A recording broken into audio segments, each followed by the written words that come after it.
И спас волк воинов, и дал им силу свою и новое имя. И поклонились ему воины, и пошли в походы.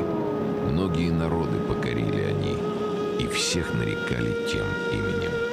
Прошло время, и исчезли великие воины, но сохранилось имя, и поныне те народы зовутся тюркскими.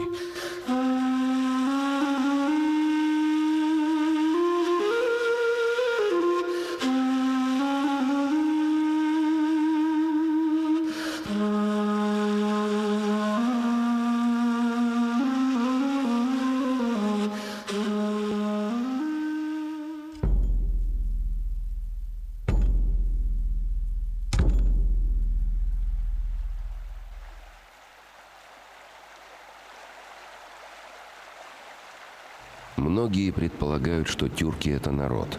Но если посмотреть на лица, то все они разные.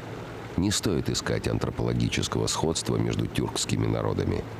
Дело в том, что 2500 лет назад на Алтае родилась культура, которую стали называть тюркской.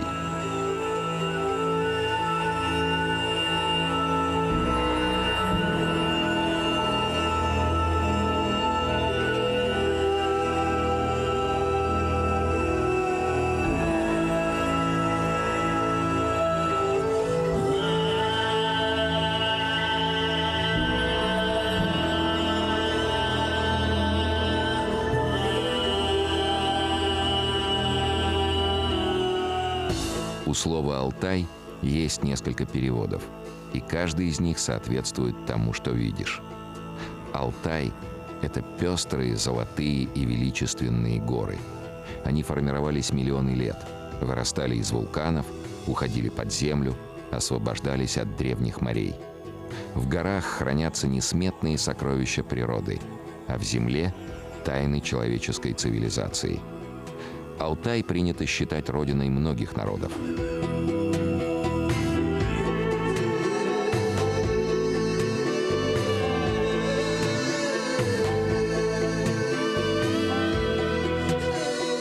Люди получили на Алтае бесценные знания, которые помогли им завоевать многие земли и создать мощную империю. Традиции, зародившиеся здесь, объединяют многие народы, которые живут в разных концах света и называются тюркскими.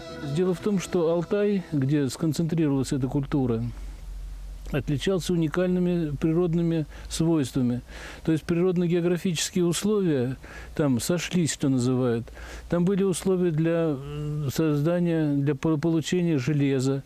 То есть фактически природой данные самородки, природой данные месторождения очень богатые железным компонентом. То есть это привело к развитию металлургии. И железо стало основой тюркской культуры, материальной основой тюркской культуры. Это тоже один из показателей вместе с религией железа. Потом надо сказать, что были еще целый ряд знаков. Например, скажем, конь. То есть оседлали коня. И причем только они оседлали коня. Почему? Да потому что конь был там в районах Алтая, Центральной Азии, он был в диком виде. Они его одомашнили и использовали. Там других условий не было. И вот конь стал знаком тюркской культуры потом при ее продвижении.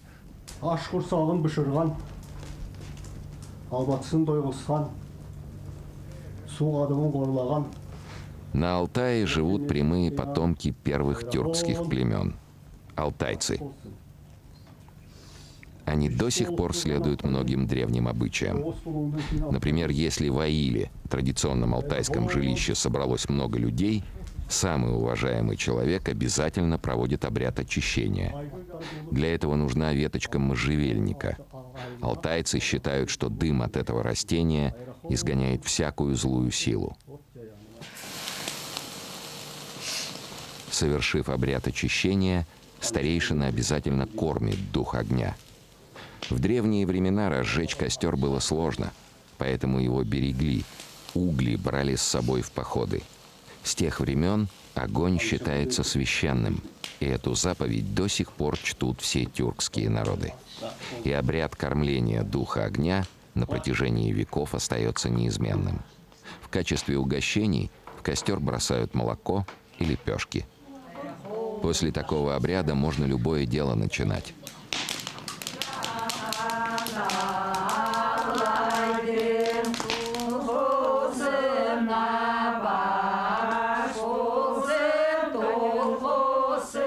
Например, репетицию народного ансамбля. Алтайская обрядовая песня «Благопожелание». Ее обычно поют на праздниках, семейных торжествах. Она считается женской песней, поэтому исполняют ее алтайки в национальных костюмах. Алтайские наряды, особенно головные уборы, отличаются от костюмов других тюркских народов. Вот такую шапку шьют из лисьих лапок. Она символизирует сам Алтай. Даже рисунок напоминает горные пейзажи. Я много поездил по стране, был за рубежом.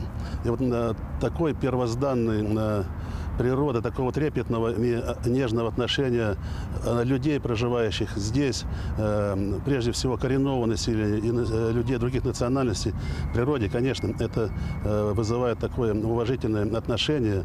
И просто, когда общаешься с этими людьми, для которых природа – это Бог, они поклоняются воде, солнцу, лесу, горам, конечно, такое не увидишь в какой-либо другой стране или в другой территории нашей Российской Федерации.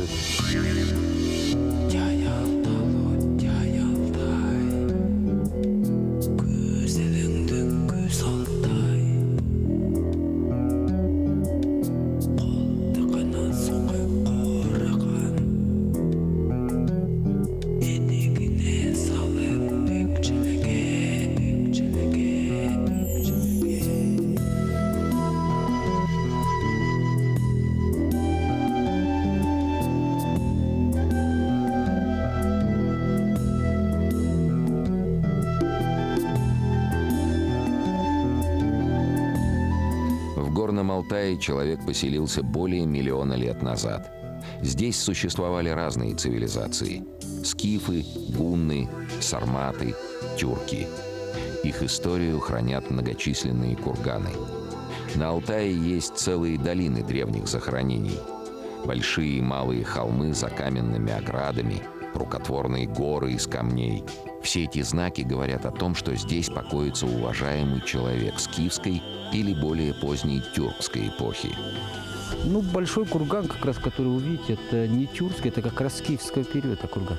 А вот поменьше курганов, которые вокруг соседствуют, это как раз тюркского периода. Сам обряд, ну, скажем, трупоположения, глубина погребальной камеры, она все очень похожа со скифской культурой, поэтому, ну, считается, что тюрки – это прямые потомки скифов.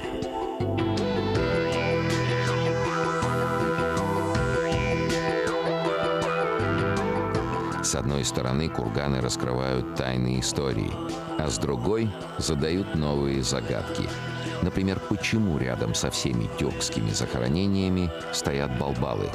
По одной версии считается, что это коневизи, да, людей, которые приходили на тризну и здесь привязывали своих лошадей. Но есть другая, более правдоподобная версия, то, что это камни, в них заключены души врагов, которых в единоборстве побеждал, вот, скажем, погребенный человек. То есть был знатного рода. Видите, очень много балбалов, но почему так много? Вот, допустим, Монголия, где Хакасия, тоже находим балбалы, они подписаны, то есть на руническом письме, там, как подарок. То есть либо родственники, либо друзья усопшего, и они вот приносили своих побежденных врагов и ставили как балбал, то есть чтобы в той загробной жизни вот эти рабы им, вот этому, скажем, погребенному человеку, ну, как бы рабами были, прислуживали в той жизни.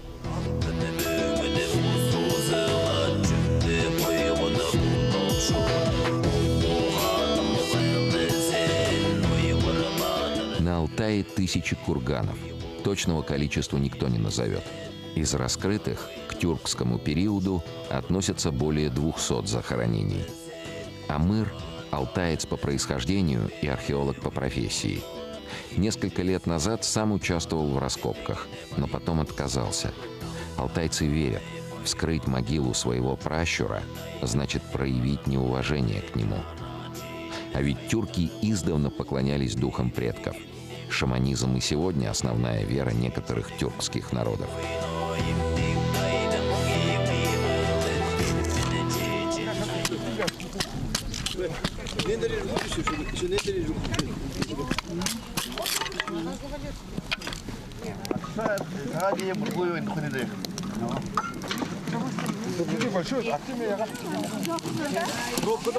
Обряд жертвоприношения есть у многих народов и религий.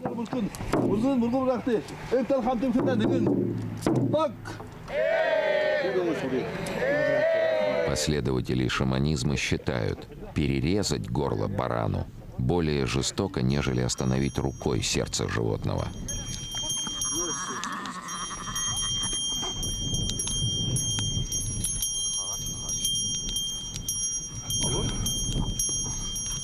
Многочисленные родственники собираются вместе, чтобы принести жертву духам предков, попросить у них защиты во всех делах. Для проведения обряда необходим шаман, который является проводником между духами и людьми. Стать шаманом дано не каждому. Считается, что духи сами выбирают себе служителя. Некоторые народы верят, что от этого дара невозможно отказаться. Другие все-таки оставляют право выбора за человеком. Отказавшийся от служения духам называется сухим шаманом, прошедший испытание и обряд посвящения – мокрым шаманом.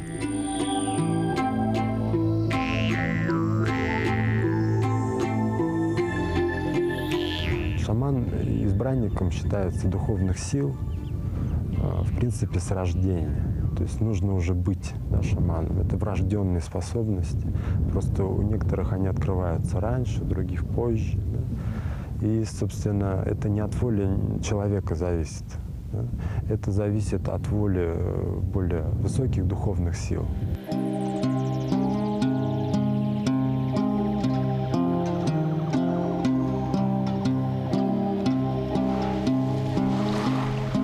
Ольхон. Остров на озере Байкал. Это сакральное место. По одной из легенд, именно здесь получил силу от небесных духов первый шаман.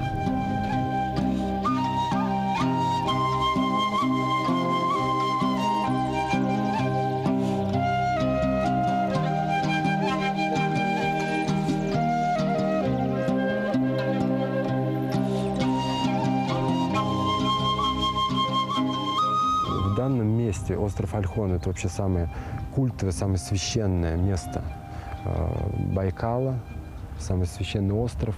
Здесь располагается так называемая скала Шаманка, одна из 9 святынь Азии. То есть тут очень мощный очаг духовной энергии, поэтому сюда стягиваются шаманы разных народов. Собственно, тюркские народы, они связаны с Алтаем, но Алтай нельзя от Саян отделить. Это все всегда находилось в взаимовлиянии. Единая саяно-алтайская культура.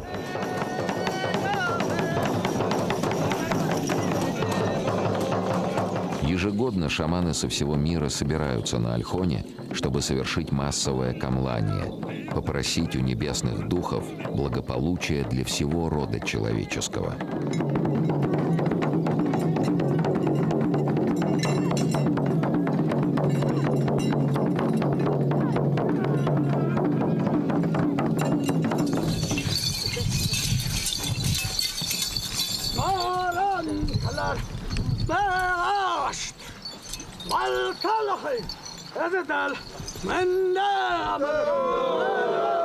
Для совершения обряда шаману необходим костюм, каждый элемент которого имеет свой смысл. Например, головной убор символизирует связь с небесными силами и определенный уровень шамана. Есть еще зеркала и бубен. Войдя в транс, шаман встречается с духами, которым служит. В это время к нему можно подойти, задать вопрос, попросить совет. Считается, что в такие минуты простые люди общаются напрямую с духами.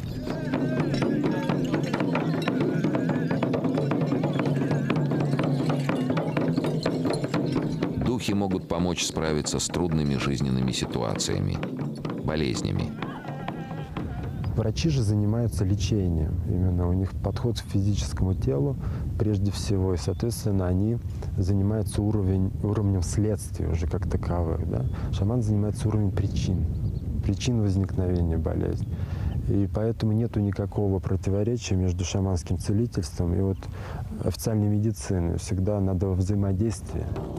В советские времена шаманизм, как и другие религии, был под запретом. С Алтая выслали почти всех служителей этой древней веры.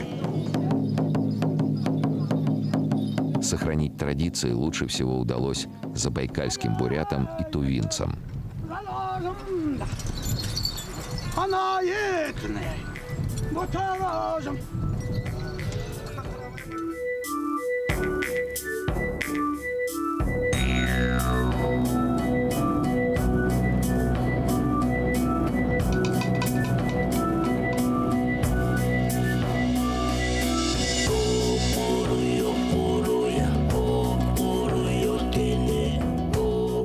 Бескрайняя степь на границе с Монголией, царство ветра.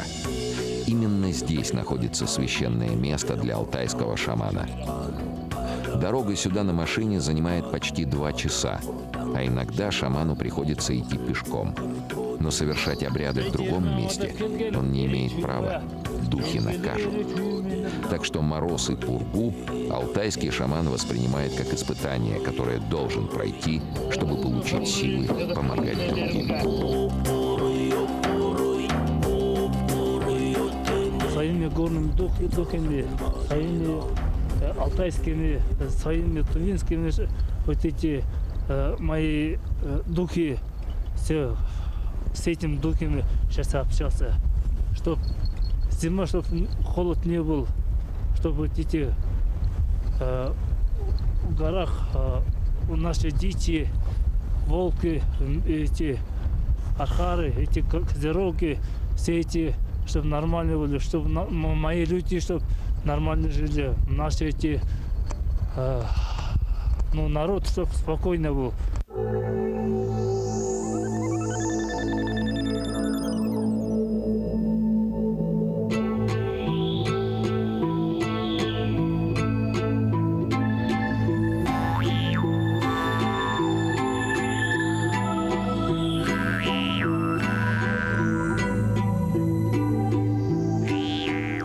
В древние времена на Алтае жизнь была очень неспокойной. Тюркам приходилось обороняться от монголов, китайцев, а еще обеспечивать безопасность торговым караванам. Через Алтай проходил Великий Шелковый путь. Возможно, с тех времен здесь и разводят верблюдов. Животные способны переносить большие перепады температур, а морозоустойчивые породы можно назвать кораблями не только пустынь, но и холодных степей. В России еще в нескольких регионах занимаются разведением верблюдов. Например, в Калмыкии, Бурятии, Тыве. Караваны верблюдов когда-то проходили по горным дорогам долины реки Яломан. Чуйский тракт как раз проложен по одному из маршрутов Великого Шелкового пути, и тюркские воины брали под охрану мирных путешественников. Это место называется устье реки Яломан, где река Яломан впадает в Катунь. Здесь находится древнетюркская крепость и городище. Это место, видите, это крепость, скажем, многие исследователи считают, что это стационарная была крепость, то есть здесь люди жили не постоянно, целый круглый год, а приходили в определенный период. И здесь, скажем, охраняли торговые пути.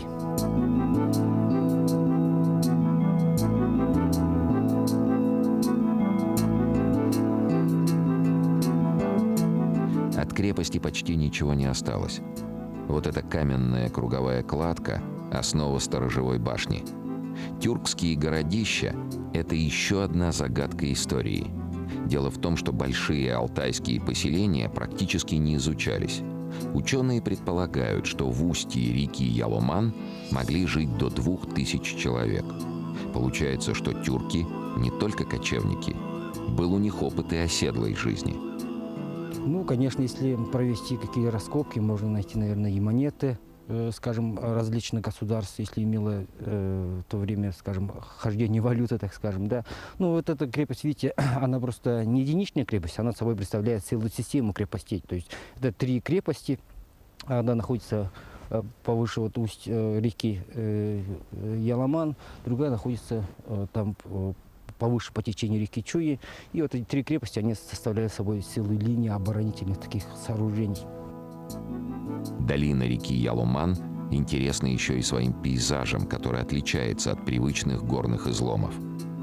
Огромные песчаные ступени свидетельствуют о том, что много тысяч лет назад в этой котловине было пресное море. Вода уходила постепенно, оставляя пороги. Тюркские племена тоже уходили с Алтая.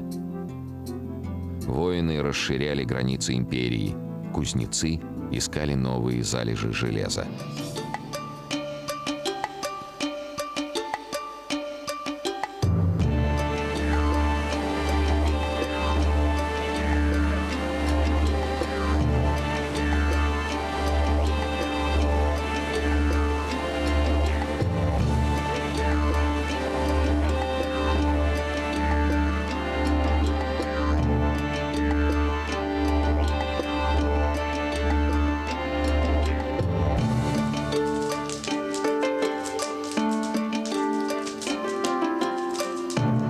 Тюрки всегда славились своими ремесленниками, например, шорниками.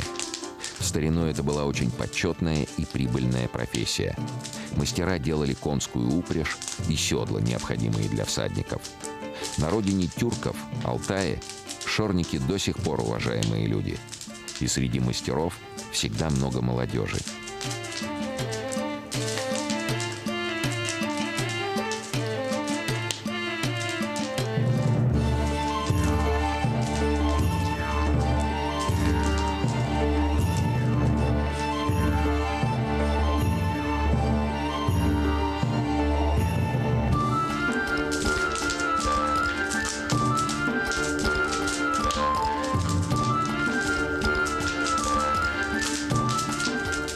В старину седла делали из дерева, но древесину приходилось долго сушить, обрабатывать. К тому же изделия получались тяжелыми. Современные шорники каркас мастерят из металлических трубок, затем стягивают жгутом, пришивают войлок, чтобы всаднику было удобно сидеть, а потом уже обтягивают кожей и украшают. Седла бывают разные – охотничьи, спортивные, конкурные, дамские. А вот это предназначено для национальной игры козлодрания. За него держаться вот удобнее, чтобы с земли козла подбирать. А вот это вот седло, вот это сделано, ну, здесь этого нет, ну, чтобы держаться. Вот это как оно седло, ну, повседневное седло. А вот это специальное седло, чтобы играть в игры.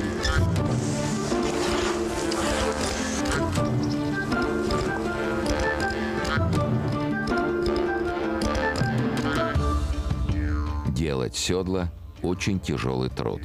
Поэтому шорниками становятся только мужчины. Седло необходимо и для удобства всадника, и для равномерного распределения нагрузки на лошадь.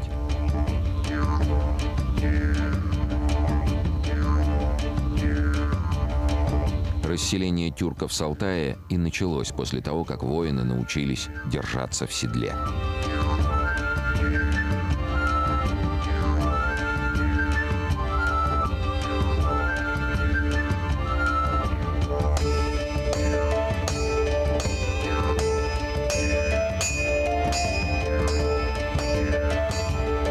Тюркские племена обживали те края, куда могли доехать верхом и где находили железо. Именно из-за больших залежей руды тюркский народ Саха решил остаться в суровых северных краях. Неудивительно, что в Якутии живут самые искусные кузнецы.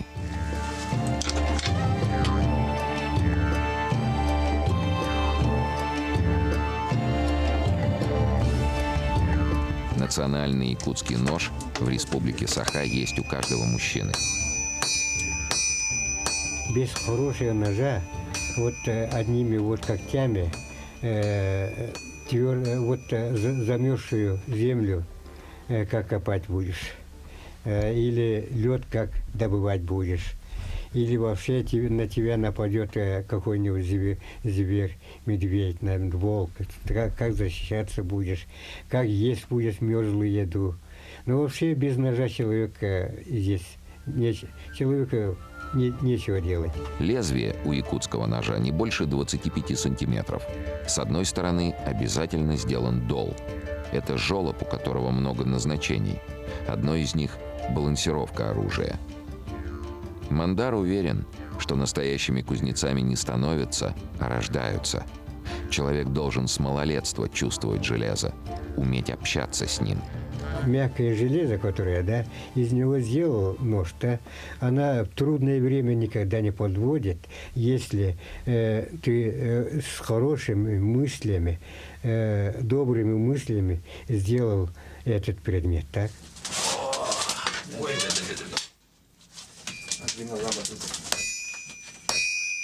В кузнице Мандара всегда многолюдно. Работают помощники, ученики. Мастер охотно передает секреты своего мастерства молодым. Потому что в древних традициях живет история его народа. В старину кузнецы и шорники всегда шли рядом с воинами.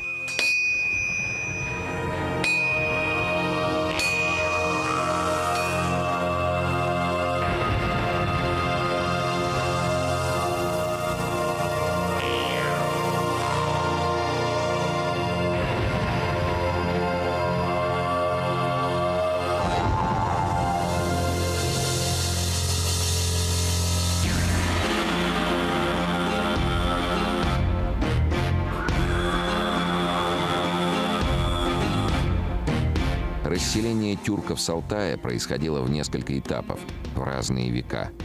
Воины расходились, как говорится, на все 4 стороны. Империя тюрков постепенно увеличивалась. Дело в том, что алтайцы были горным народом. Они жили в горах. Поэтому они могли отселяться, когда уже их слишком много народилось, слишком большой численности возникло, проживало на этой территории. То есть как бы излишки народа стали отсекаться. И они, естественно, могли жить только...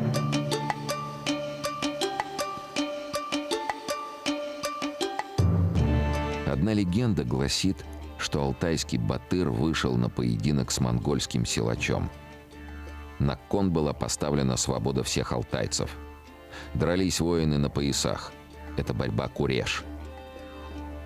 Алтайцы могут устраивать поединки прямо на горном склоне.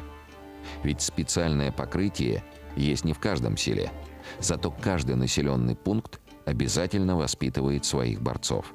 Поэтому драться на поясах на Алтае умеет каждый мальчишка. Потому что она зрелищная. И у нас через 2 года проводится большой праздник Хэллоуин. Это все люди с республики собираются туда. И кто борется, они уже или призеры, или чемпионы, уже авторитетом считаются республики. Люди на них равняются, и все малыши борются. И даже никто не боролся, туда записывается. Вот зрелищная борьба интересная. Куреш – очень популярная борьба среди тюркских народов. В честном поединке в старину решали многие споры. Сегодня борцы выясняют только одно – кто сильнее. Кстати, в старинной легенде алтайский батыр победил монгольского борца и завоевал свободу для своего народа.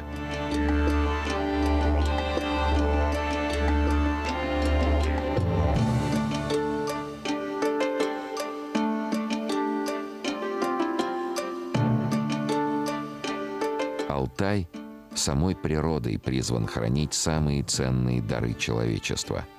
Здесь горные склоны, как окаменевшие холсты, на которых застыли древние рисунки. В мире мало мест, где бы скалы сверху донизу были испещрены петроглифами.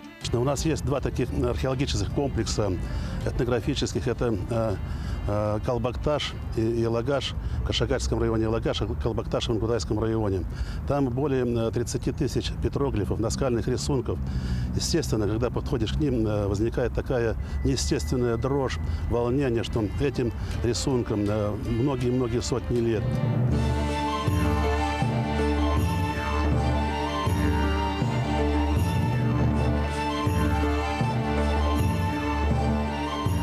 Долина Чойозы – одна из самых богатых на древние рисунки. Здесь надо внимательно смотреть под ноги, потому что петроглифы лежат буквально на земле. Художники изображали в первую очередь то, что видели. Например, охоту. Ну, есть обыденная на охоту, но она ведется здесь очень любопытнейшим способом. Собака загоняет козерога, его ожидает человек длинной палкой, на конце которой петля. Петля до сих пор у тюркских народов, у монголов есть. Но бытовые сцены не просто иллюстрировали жизнь. Они рассказывали об устройстве мира. Рожающая женщина – символ матриархата, царившего много веков назад. Человек в головном уборе – жрец или вождь. Простой человек не мог носить высокую шапку. Изображения фантастических животных тоже имеют скрытый смысл.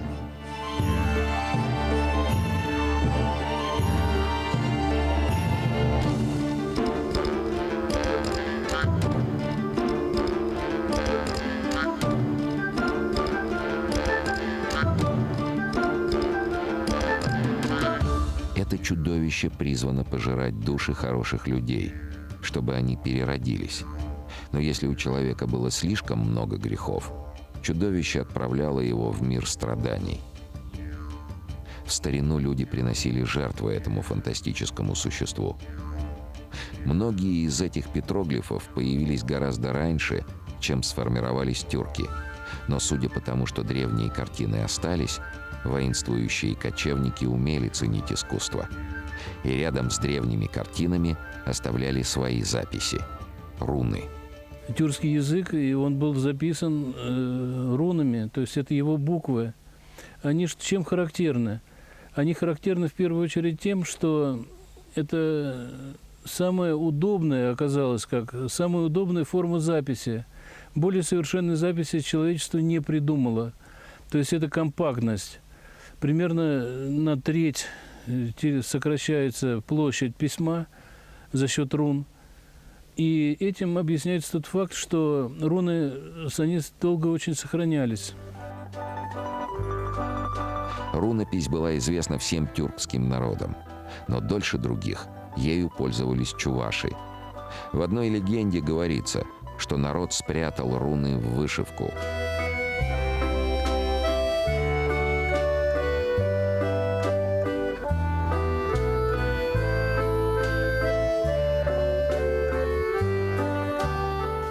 Особенность чувашской вышивки в том, что она счетная, то есть рисунок надо просчитывать по стежкам. А это очень сложно. Один неверный укол иголкой, и орнамент незаметно начнет разваливаться. В вышивке в старину старались использовать чистые цвета – красный, синий, черный и желтый. А еще в узорах зашифровывали послания. Руны есть у нас. Но сейчас давно уже перестали по этим рунам как-то работать, вышивать. А раньше все это было. Вот в чувашской вышивке там говорили, вот письменность это. Письменность там есть. Если раньше вот умели читать вот это вот, я знаю, вот там, здесь вот небо земли. Небо, врата неба считается, врата земли. В старину чувашских девочек с 5 лет сажали за пяльцы. К своей свадьбе они должны были расшить не один десяток рушников, скатертей, рубашек, платков. Мастерство в прямом смысле было залогом успешного замужества. Поэтому в старину чувашские девушки повсюду носили с собой пяльцы, а самые лучшие работы брали на зимние посиделки – улах.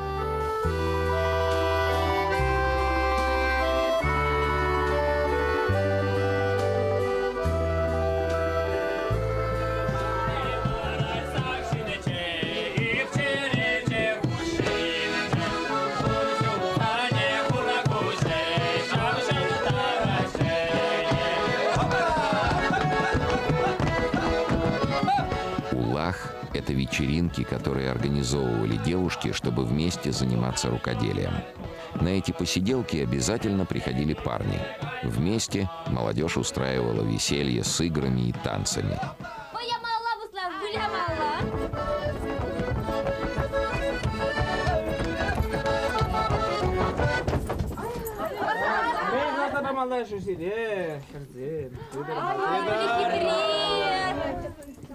Кубус надо сорвала, На самом деле, во время посиделок и девушки, и юноши присматривали себе пару.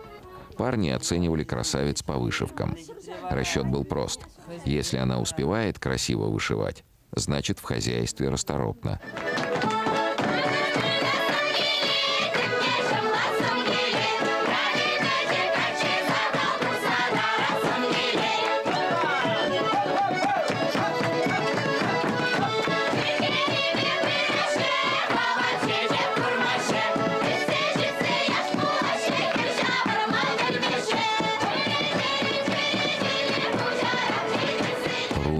Петроглифы являются источником вдохновения и для современных алтайцев. Например, в некоторых элементах фольклорных танцев буквально оживают наскальные рисунки.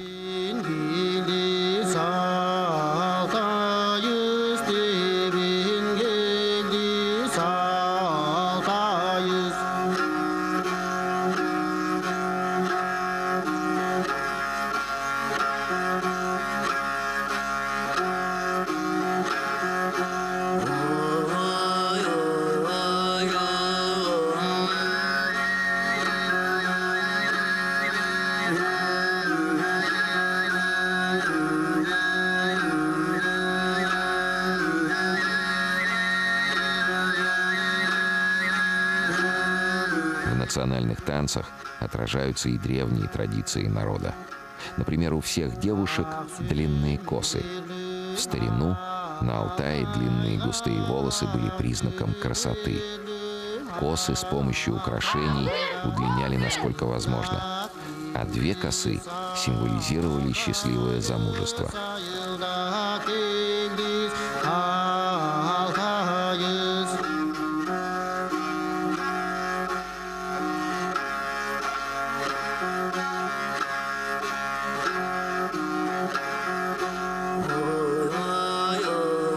Свадьба для алтайцев – священное действо. Появление новой семьи сравнивали с рождением человека. Поэтому алтайцы до сих пор соблюдают все древние свадебные обряды. Алтайская свадьба начинается с продажи наряда невесты. Молодого парня наряжают в свадебное платье, чтобы запутать злых духов. В это время сторона жениха рассматривает наряд и решает, за какую цену можно его купить. В наши дни стоимость символическая. В качестве оплаты подойдет что-нибудь сладкое. Мы уже купили платье невесты и платье жениха.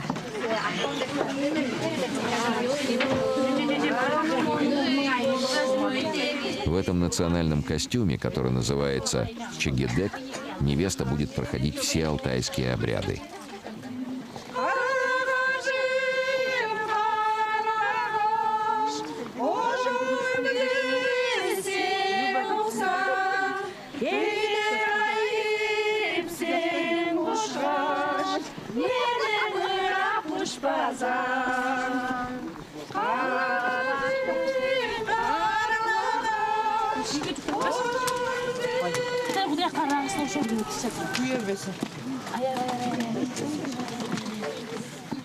Первый из них – облачение.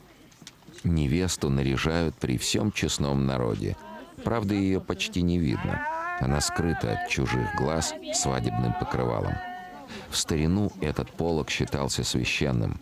В старости семейная пара делила его на равные половины, в которых позже хоронили супругов.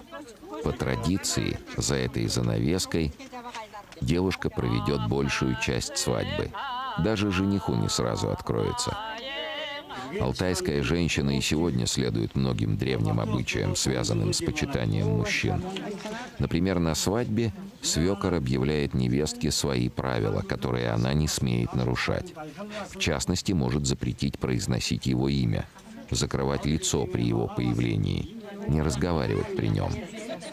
Открыв полог, свекор еще раз подчеркивает: его слово для невестки – закон.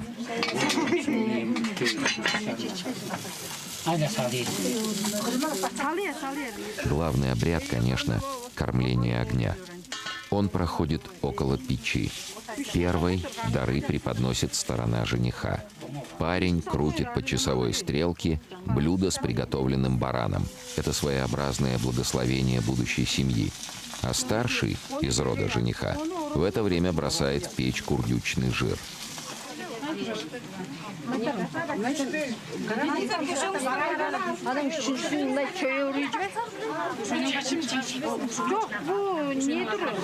Но главную жертву должна принести невеста. От того, как она проведет обряд, будет зависеть вся дальнейшая жизнь. Ей придется ухитриться покормить огонь, оставаясь за покрывалом.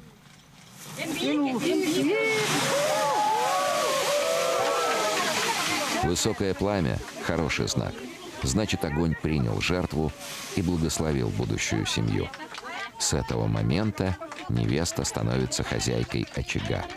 Женщина, во-первых, не имела права выше мужчины быть. Он всегда, ему первое слово, что он решение, какое его друзья, уже хоть, если женщине даже это не друг, женщина нельзя было показывать своего чувства и очень гостеприимно относиться, кормить и в таком тоне. А когда мужчины сидят за столом, женщина должна накрыть и уйти незаметно, когда уже она должна это время чувствовать, что когда уже чай остыл или чайниках пусто, она должна подносить и уходить.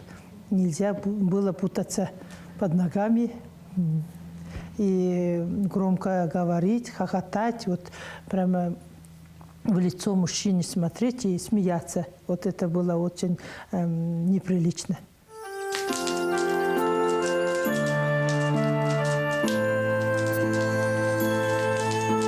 Алтайская женщина должна вкусно готовить.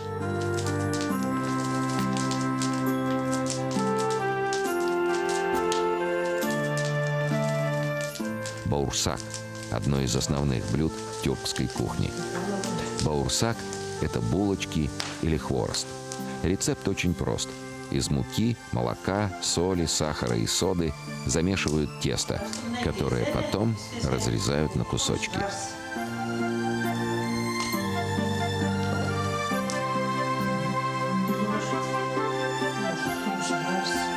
Кусочки теста жарят в масле на огне.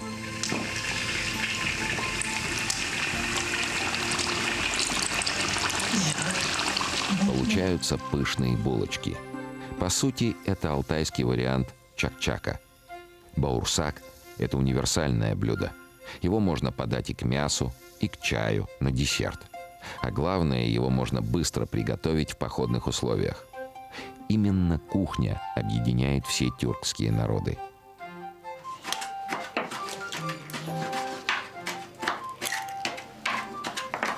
А для литовских татар это практически единственное доказательство принадлежности к тюркскому миру. Литовские татары – это потомки крымских татар. Они поселились на территории современной Литвы в эпоху позднего Средневековья. В древности европейские княжества часто нанимали храбрых тюркских воинов. Этот этнос начал формироваться 600 лет назад, может, немножко больше. Приходили различные группы и приходили по-разному. Одни появились в Литве на территории Великого княжества Литовского, которое было гораздо больше, чем теперешняя Литовская республика, которая обнимала в себе также и белорусские, украинские, западно-русские земли. Но, конечно, татары, которые поступали на службу к великому князю Литовскому, их селили ближе к столице. То есть это на территории теперешней юго-восточной Литвы и северо-западной Белоруссии преимущественно. Ежегодно мужчины татарской общины облачаются в костюмы времен Грюнвальдской битвы начала 15 века, чтобы принять участие в Тракайском фестивале ремесленников.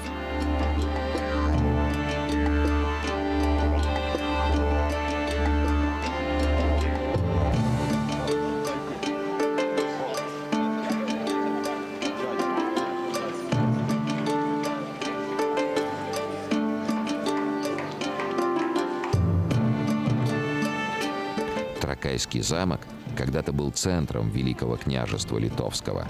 Сегодня это музей.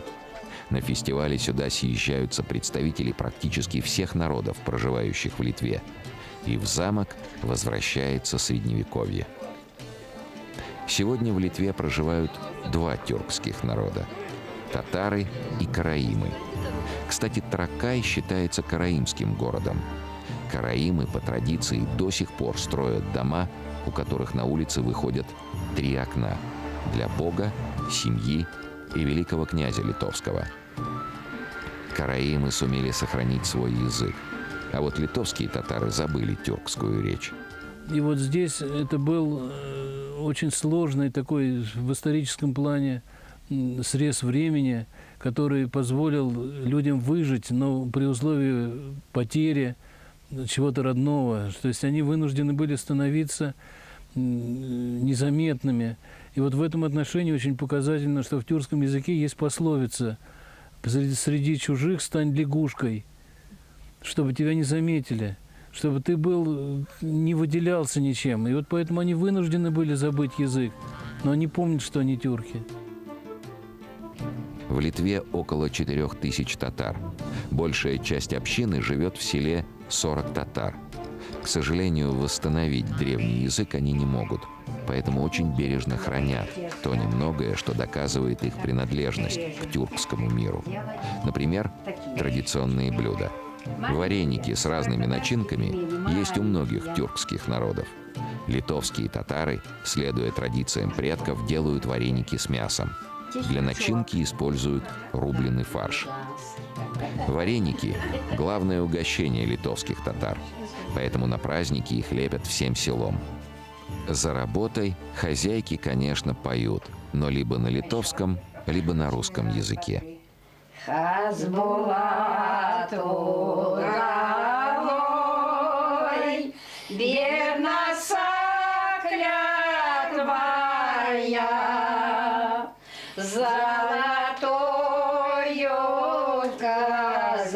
Литовские татары всегда рады гостям. Путникам обязательно предложат самые вкусные блюда и непременно подчеркнут – это тюркская кухня, а литовские татары – тюркский народ. Многие тюркские народы хорошо помнят свою историю, а некоторые уже забыли о своих корнях.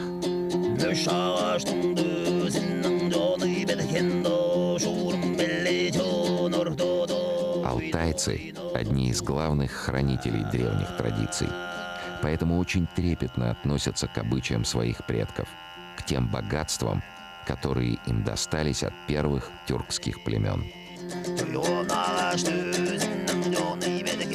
Тюрки оставили много тайн. Одна из главных – почему спустя века мир до сих пор помнит их. Для меня, например, это загадка, самого загадка, потому что, например, можно, конечно, объясниться там как-то по-другому. Например, скажем, если тюркский язык называли божественным языком, нам какие-то искать внешние силы, но это, видимо, не вполне так. Просто причина в том, что это были совершенно придуманные вещи. Например, то, что я называл железо, изделия из железа, они нужны. И поэтому, какая-то технологическая связь, имею в виду духовная технологическая связь, она сохранилась. Тот же войлок, например, которыми поначалу закрывали юрты, то есть дома, в степи, для жизни в степи. То есть это тоже материал практичный, он оказался такой целесообразный. И вот любопытно то, что профессор Руденко, когда копал на Алтае Позарыкские курганы, это 2500 лет назад, находки были его, и там среди находок был фрак из тонкого войлока сделанный. То есть, понимаете, это всаднику необходим был такой костюм. И вот это показательно то, что это сохранилось. Сохранились узоры, сохранились орнаменты, но они были просто, видимо, совершенно в чем-то, в чем-то божественны, поэтому их не забывают.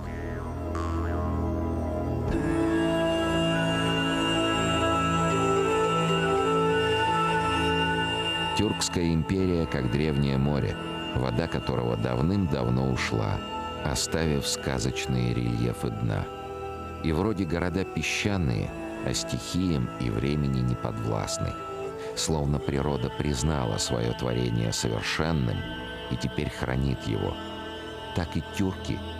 Империя распалась, границы стерлись, а язык и традиции остались. И остались народы, которые хранят совершенные творения Великой империи.